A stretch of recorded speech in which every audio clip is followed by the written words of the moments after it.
Žirgas Atas taip pat patyręs šokęs tarptautinėse varžybose ir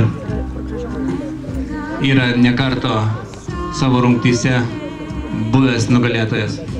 Tiek žirgas, tiek Erlandas. Gan stiprus duetas.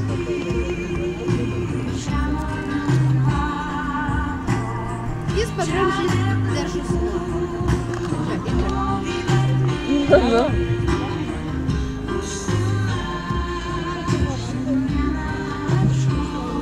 Tai pirmiausiai reikia maršrutą baigti be baudos taškų.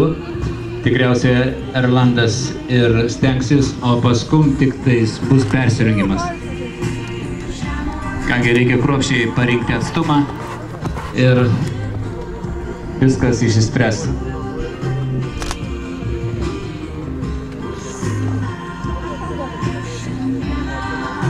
Taip, penkta kliūtis suklibėjo, bet švaru lieka vietoje.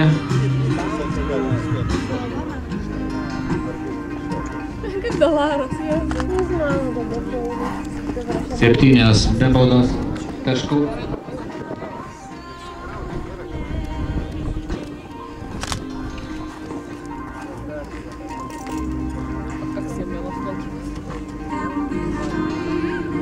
Man patiko. Tai paskutinė kliūtis. Ir tikriausiai turėsim persirungti. Persirungime. Taip, Erlandas papuola į persirungimą. Turi